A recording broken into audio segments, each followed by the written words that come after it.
नमस्कार, आप सभी का स्वागत है हमारे चैनल पर। हम चर्चा कर रहे थे लगातार 3 दिनों से गर्भावस्था के प्रथम तिमाही, द्वितीय तिमाही और तृतीय तिमाही समय में किए जाने वाले योग अभ्यास। तो पिछले 2 वीडियो में हमने सूक्ष्म व्यायाम से लेकर के द्वितीय तिमाही के समय तक किए जाने वाले आसनों का अभ्यास किया। उन्हीं का सहयोग लेकर के हम अब तृतीय तिमाही समय में किए जाने वाले आसनों का अभ्यास करेंगे। तो आप अपने आसन पर खड़े हो जाएं। माताएं बहनें आसन करते समय सावधानी रखें और प्रशिक्षित योग शिक्षक के निर्देशन में ही इनका अभ्यास करें। ये एक वीडियो आपकी जागरूकता के लिए है। धन्यवाद। आइए हम अपने आसन पर दोनों पैरों में 2 से 4 इंच का गैप लेकर के खड़े हो जाते हैं। दोनों पैरों पर बराबर वजन, एड़ी पंजों में इक्वल डिस्टेंस होना चाहिए। दोनों हाथ कमर पे। आपको अपने हिप को कांटेक्ट कर लेना है, अर्थात मूल बंद लगाना, बंद द्वार को ऊपर की तरफ खींचना, दोनों हाथ कंधों के बराबर। श्वास छोड़िए, हथेलियां आसमान की ओर। फिर से श्वास भरिए, दोनों हाथ ऊपर उठाइए, दोनों हाथों को मिला दीजिए, उंगलियों को इंटरलॉक कीजिए, हथेलियां आसमान की तरफ घुमाते हुए, और धीरे धीरे आप संतुलन बना सकते हैं तो आप एड़ियां उठा सकते हैं, अन्यथा एड़ियां जमीन पर रखें और दोनों हाथों को खींचें। जितना समय आप रोक सकते हैं, 10 सेकंड 15 सेकंड के लिए रोक के रखें। श्वास छोड़ते हुए वापस आ जाए। विश्राम। इस आसन को 2 से 3 बार अवश्य दोहराएं। अगला अभ्यास त्रिकोणासन का।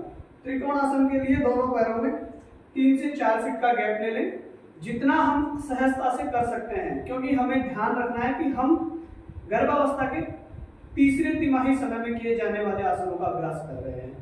ठीक है, तो हम उतना ही जाएंगे जितना हमको सहजता से जाया जा सकता है। दोनों पैरों में 3 से 4 फीट का गैप, दोनों हाथों को कंधों के बराबर ले आए।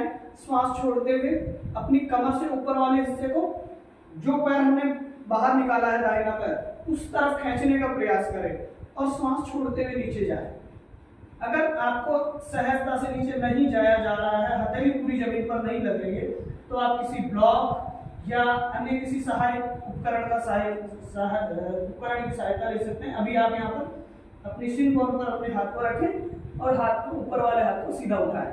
चक्कर जैसी स्थिति हो, असहज हो, तो हाथ को कमर पर रखें और सामने देखें, लेकिन ये करना जरूर है। श्वास भरते हुए हाथ को सीधा उठाएं और वापस आ जाएं। विश्राम। इसी तरह दूसरी तरफ से भी हम दोहराएंगे। बाईं ओर से दोहराने के लिए बाएं पैर को बाहर निकाल के दोनों हाथ कंधों के बराबर, श्वास छोड़ते हुए बाईं ओर जाएं, नीचे तक जाएं, सिरकोन पर अपनी बायां हाथ रखें, ऊपर वाला हाथ सीधा। ये ध्यान रहे कि हमको सहजता से करना है, विशेष गर्भावस्था के तीसरे तिमाही समय में, अर्थात आपको 7वें 8वें महीने में सावधानी के साथ इन आसनों का अभ्यास करना है। श्वास भरते हुए वापस आ जाए। विश्राम। अगला अभ्यास अर्ध पार्श्व कोणासन का। पिछली वीडियो में हमने अभ्यास किया था चेयर के साथ पार्श्व कोणासन का। पार्श्व कोणासन में हम पूरे जा रहे थे उस समय। अभी यहाँ पर आपको कम जाना है। कम अर्थात आपको दोनों पैरों में अंतर लेना है, उतना ही जितना त्रिकोणासन में न्यूनतम लिया था। सहजता के साथ अपने शरीर का संतुलन बनाते हुए आपको अभ्यास करना है। दाहिने पैर के पंजे को दाहिनी तरफ घुमा दें और 90 डिग्री पर दाएं पैर के घुटने को बेंड करें। आपका टखना घुटने की सिध में हो, इस तरीके से इस पैर को भी खींच के रखें, जंघा को टाइट रखें। दाएं हाथ की कोहनी को यहाँ पर रख दें और बाएं हाथ को सीधा उठा दें। ये अर्ध पार्श्व कोणासन है। यहाँ पर आपको रुकना है 10 से 15 सेकंड। धीरे धीरे रुकें और वापस आ जाए श्वास भरते हुए। इस तरीके से आपको करना है। चेयर के साथ करने के लिए आपको अपनी थाई को सपोर्ट देना है। थाई सपोर्ट के लिए हम चेयर का यूज कर रहे हैं।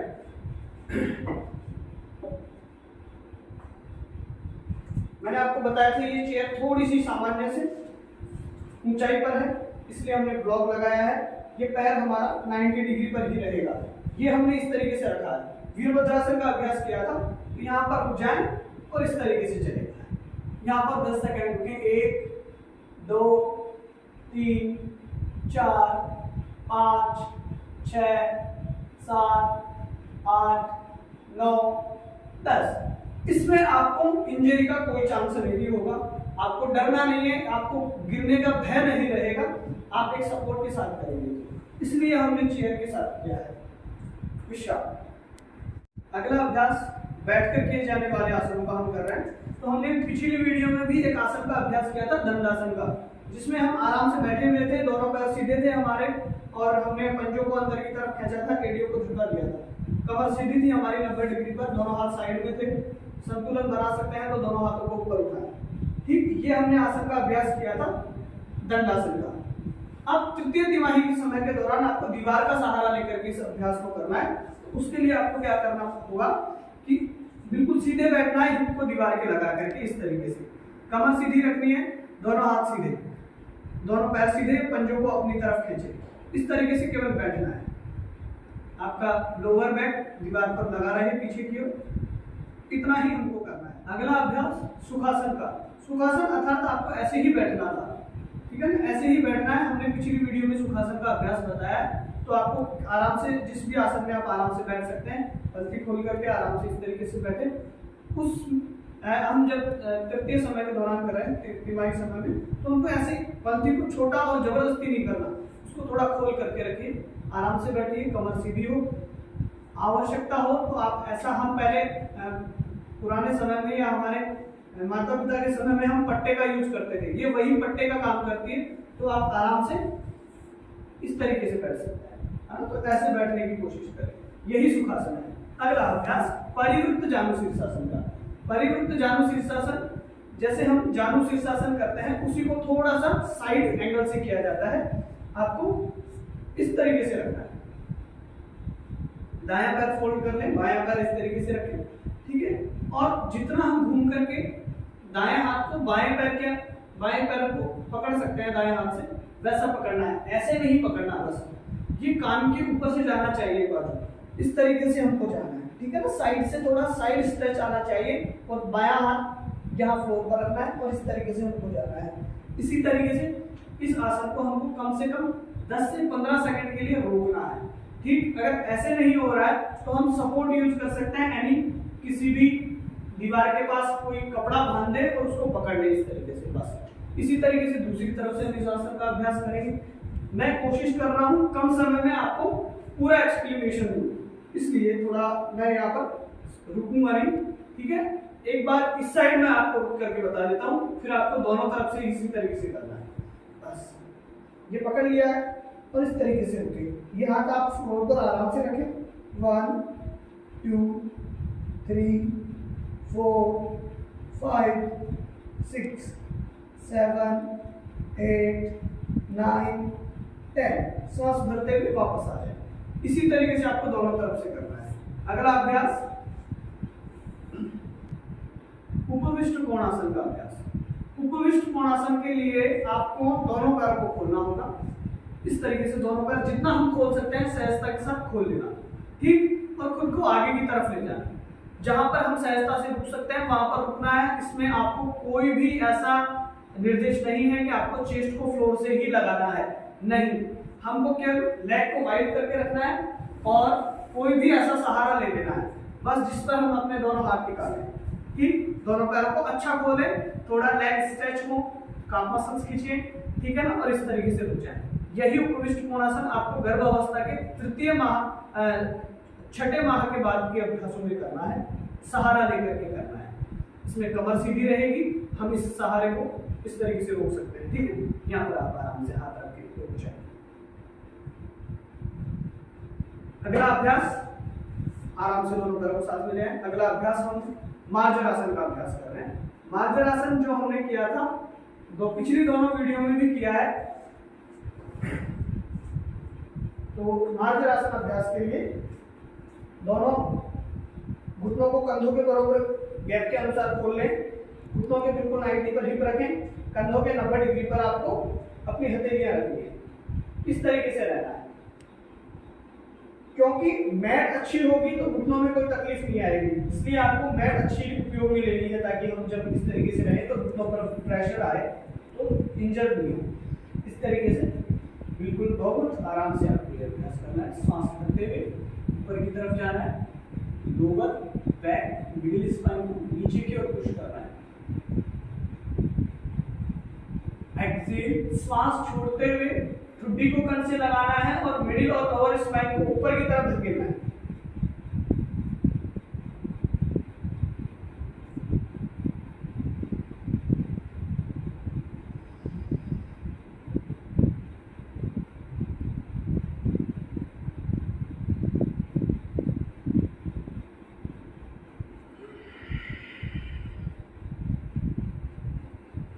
ये आपकी पेट के अंगों की मालिश तो करता ही है, साथ में स्पाइन को भी स्ट्रॉन्ग करता है। ऐसा 3 से 5 बार अच्छा अभ्यास करें। 10 बार हमारे पास समय अनुकूल हो तो उस अनुसार हम समय की सीमा और गति, इन विशेष चीजों का ध्यान रखें। श्वास सामान्य विश्राम। अगला अभ्यास लेट कर किए जाने वाले आसनों में हम करेंगे। अभी जैसे हम बैठ कर के कर रहे थे, इसमें हमने पहले और द्वितीय तिमाही में हमने अभ्यास किया था कोणासन का, बद्ध कोणासन, भद्रासन का। तो उसी आसन को हम यहाँ पर लेट करके करेंगे। आराम से कोहनियों का सहारा लें और लेट जाएं। फिर अगर आप इस तरीके से लेटते हैं, आपको वही बटरफ्लाई के जैसे आपको दोनों पैरों के तलों को मिला लेना है और यही जितना हो सकता है पैर के बिल्कुल नजदीक अपनी एनएस के बिल्कुल पास में रखने की कोशिश करें है। और आपको अगर ऐसा लगता है कि बहुत ज्यादा प्रेशराइज हो रहे हैं तो साइड में ब्लॉक आप यूज कर सकते हैं। ठीक स्पाइन बिल्कुल आराम से लेट जाए, दोनों हाथ हमारी थाइस पर और रिलैक्स करें।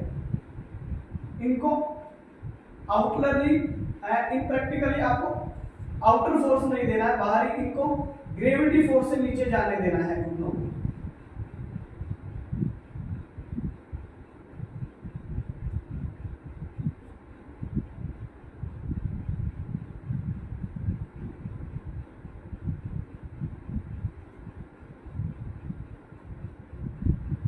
अब जब आप ऐसे रखेंगे 5 से 7 मिनट, तो यहाँ से आपकी जो जॉइंट है, पेल्विक जॉइंट इनर साइड से बहुत अच्छे स्ट्रेच होते हैं। ठीक, आराम से दोनों घुटनों को नजदीक लाएं और विश्राम करें। अगला अभ्यास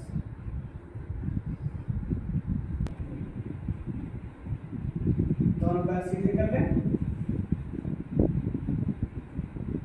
हथेली आसमान की ओर, आंखें बंद और शरीर को पूरा ढीला छोड़ें। अपने पैरों के अंगूठे, पंजे, तलवों को महसूस करें। हड्डियां, घुटने, थाइस, कमर वाले भाग को महसूस करें। इस तरीके से पूरे शरीर को आपको महसूस करते हुए रिलैक्स करना है।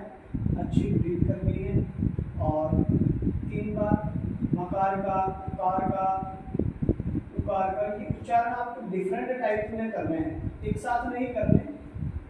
हर बार जब भी करेंगे तो अकॉर्डिंग टू योर इंस्ट्रक्टर के फॉलो, जैसा आपको इंस्ट्रक्टर निर्देश देता है वैसा आपको करना चाहिए। अकार, उकार, मकार। यहाँ पर हम मकार का उच्चारण करेंगे केवल एक बार।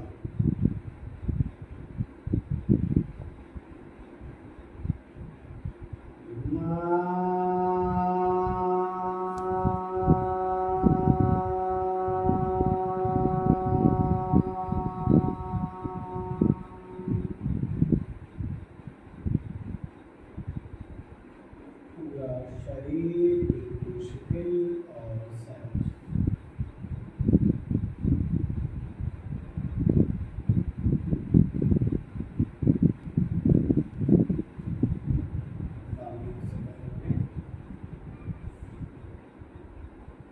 दोनों घुटनों पीठ के नजदीक लाएं, बाएं हाथ को थोड़ा सीधा करें, दाएं हाथ को छाती के आगे रखें, दाएं पैर को थोड़ा सीधा करें और आराम से दाएं हाथ की हथेली पर वजन डालते हुए बैठ जाएं।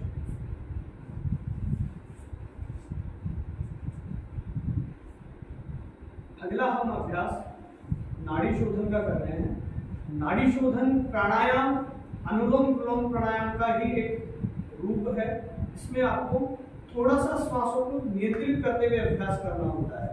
श्वासों को नियंत्रित का मतलब इनमें जैसे आप एक उदाहरण के तौर पर 10 सेकंड में श्वास ले रहे हैं तो नियत समय के लिए श्वास को रोकना भी होगा, नियत समय में श्वास को छोड़ना भी होगा, उसी नियत समय में आपको भरना है, उसी नियत समय में फिर आपको छोड़ना भी है।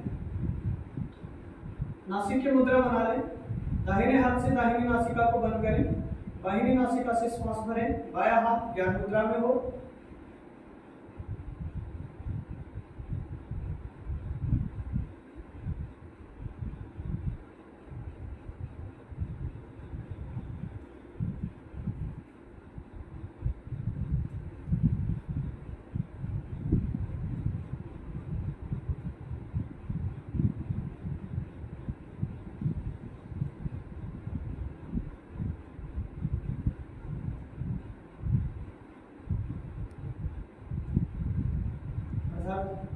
बाई नासिका से श्वास भरना,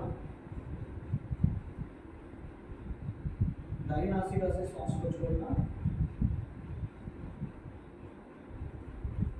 दाई नासिका से श्वास को भरना और बाई नासिका से श्वास को छोड़ना। ये एक राउंड हुआ हमारा। इसी तरीके से हमको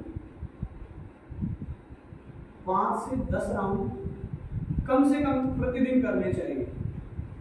10 राउंड करने में हमको कम से कम समय लगेगा 5 मिनट का समय। अगला अभ्यास भ्रामरी प्राणायाम का हम अभ्यास करेंगे। भ्रामरी प्राणायाम, फर्स्ट फिंगर को आईब्रो के ऊपर लगाना, 3 फिंगर को इक्वल करना, फोल्ड करके आंखों को कवर करना, अंगूठे से कान का ढक्कन बंद करेंगे, लंबी गहरी सांस, मुंह बंद रहेगा, नासिका से श्वास को छोड़ते हुए मकार का उच्चारण करेंगे।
इस तरीके से आपको भ्रामरी प्राणायाम को 3 से 5 बार और आवश्यकता अनुसार दोहराना है।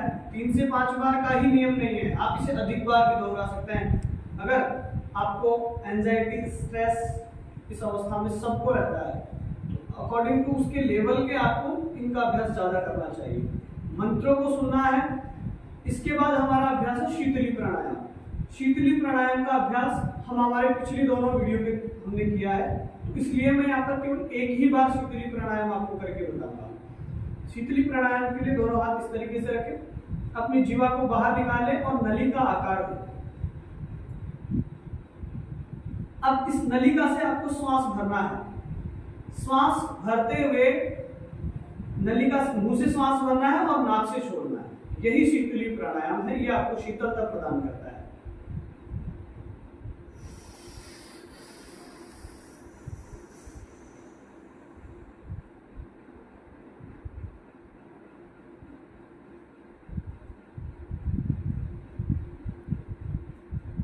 एक बार और।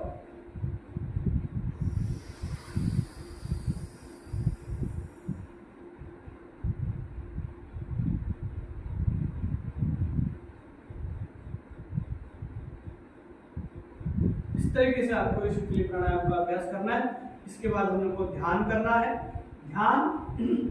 ध्यान में हमको जितना हो सकता है अपने ईश्वर के प्रति सकारात्मक समर्पण का भाव होना चाहिए। वही ध्यान है, हमारा दिन अच्छा हो और ईश्वर सबका भला करे, ऐसे विचारों के साथ हमको ध्यान में बैठना है और आपके सबसे पसंदीदा व्यक्ति, वस्तु, स्थान आदि का ध्यान के दौरान स्मरण कर सकते हैं। प्रणाम।